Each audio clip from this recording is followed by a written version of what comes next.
but they have their true friends that come close and understand them. So the key here is be open to being known, be open to people getting to know you. Do not push people away or stay away from people, because friendships are important and we need to have people around us. Do you want to I want to say something? Okay. Also, please, we shouldn't forget that we can't do everything alone. Thank you. So I should just keep it by yourself. You get into a situation when you need help and nobody will be around to help you. Because you've been blocking them off, not allowing anybody to come into your life. So just keep it The scriptures put it says two will chase, was it two or one? One will chase 1,000, two will chase 10,000. So there's only so much you can do by yourself, because I know there are people who say I don't need anybody, only me, I'm fine by myself, I don't want people. And another thing again is, for a lot of these things that or these kinds of people we're mentioning today, I get it that sometimes it comes from a place of being hurt by people, and it puts you in a place to always want to now seek attention or be pitied or keep to yourself or brag about yourself. Maybe somebody looked down on you or somebody talked down on you. I understand, but in this series where we've also talked about choosing godly friends, you will also learn that you're intentional about choosing people who will not treat you in this manner or have you in a position where you have to pick up bad habits or bad attitudes just to prove a point or become somebody who God has not designed you to be. The next kind of person is a gossip. I don't need to say too much about this. I'm sure somebody somewhere has heard something. Do you want to? Okay.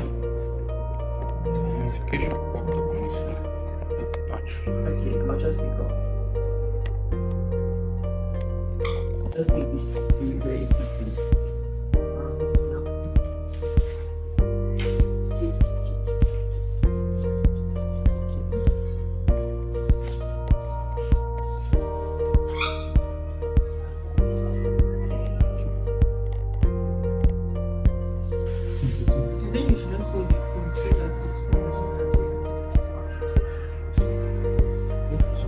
Can I?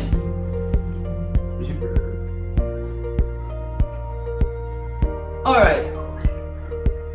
So the next kind of person we're going to talk about is a gossip. I'm sure somebody somewhere has heard something about themselves that they were shocked about because somebody said something. Nobody wants to be friends with someone who is not trustworthy.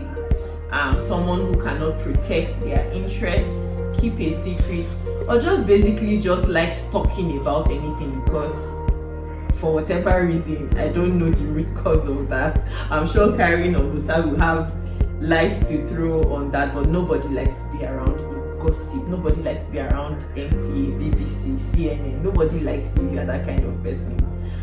Musa, Karen? I have something to say. Okay, so about that gossip, like I and my family will be talking about, we've been reading the book of Proverbs.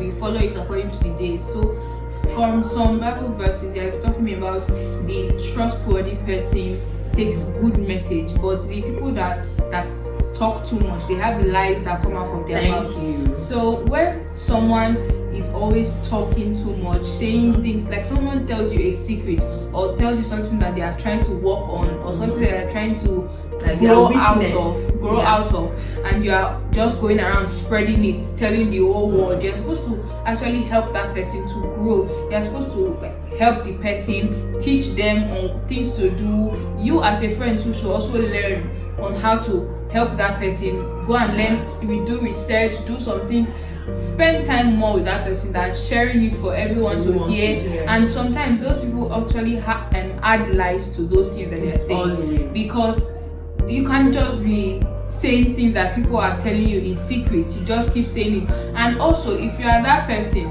or if you have so many people around you and they are always coming to tell you about this is what this person is doing, just know that that person is also talking about you behind your back. So you should actually try to put a balance between those things, when to talk and when not to talk. Okay, Nosa, how do you, when you have a friend or people around you who is a gossip, how do you manage it? How do you navigate? How do you shut it down? What can you do in a situation like that? Because again, as Karen has mentioned, sometimes people have a weakness, right? And the reason we're having this series is so that if this is a weakness that you are dealing with, you can know how to navigate it and do better. So what advice do you think somebody dealing with this can do better? Yeah. So in my house, like growing up, because my mom, she used to have a lot. She knows a lot of people. But I don't know for them her friends. Yes. But she knows a lot of people. Got your assistant. So what my mom, because what we used to see her doing, like because she knows a particular set of people that talk a lot.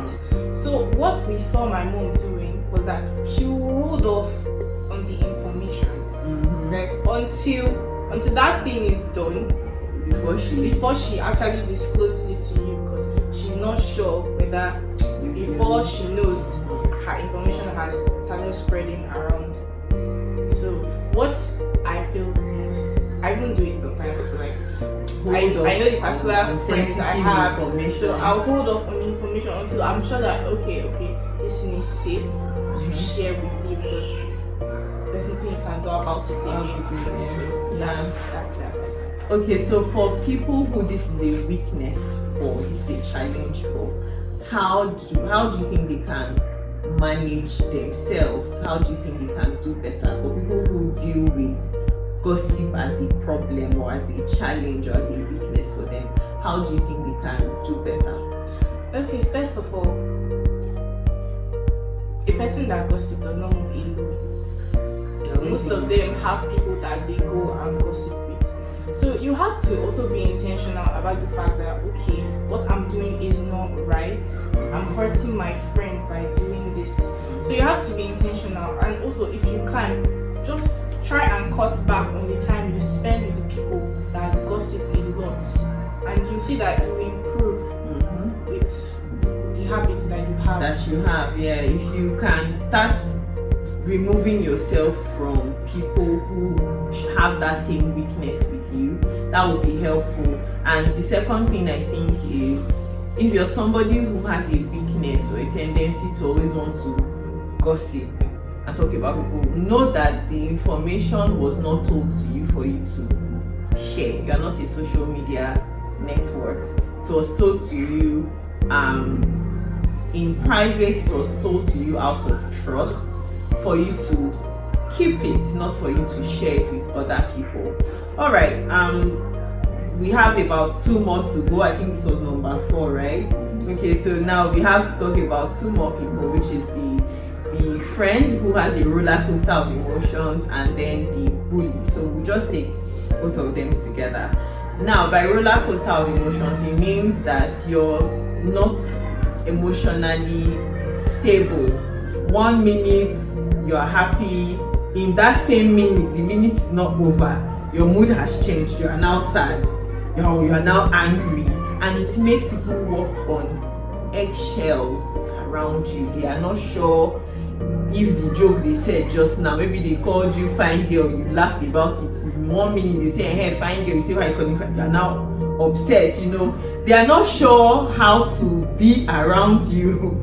If you are that kind of person, nobody likes to be around people like that. Nobody enjoys being friends with that kind of person, because it becomes stressful, it becomes exhausting trying to gauge your mood, gauge your emotion before interacting with you. It means we can make plans today, you are happy, when it's time to execute it, you are no longer in the mood, you're not stable. And for me personally, I think it's a form of not being disciplined, because you now hide under the umbrella of your mood not to deliver on something. You say, like, I'm not, we had a plan, we said, oh, today we're going for evangelism. When I now reach out to you, you're cold. on the phone. What is it, I beg? And you never, I mean, people like that never can place to say, oh, this something happened. They're just like, I'm no longer in the mood. I don't know. It makes me feel some type of way, because I'm like, okay, it means you're not trustworthy. It means I cannot count on you. It means I cannot rely on you, and it means I have to be working on eggshells. I have to be careful not to be on the receiving end of your bad mood, or not to even be the person who makes your mood turn sour. Yeah, that's my own 2 cents on that. You want to share? Okay, for me, this roller coaster of emotions is also like the lonely person, and the people that we talked about before, they are also still seeking for attention too. For me, because you are making people, you are hurting people the same in the way you are behaving. So for me, like what our minister always says, he said it's hurt people that hurt others. People, yeah. So when you are not hurt, you don't tend to share it to others. So if people that always have different emotions, people don't want to always be around you, because you have a hurt or a wound that you're supposed to heal. Take time to heal yourself of that wound before you transfer it to others. So for me, that's what I think. Okay. Yeah, that's an important thing to note. Are you doing it from a place of hurt?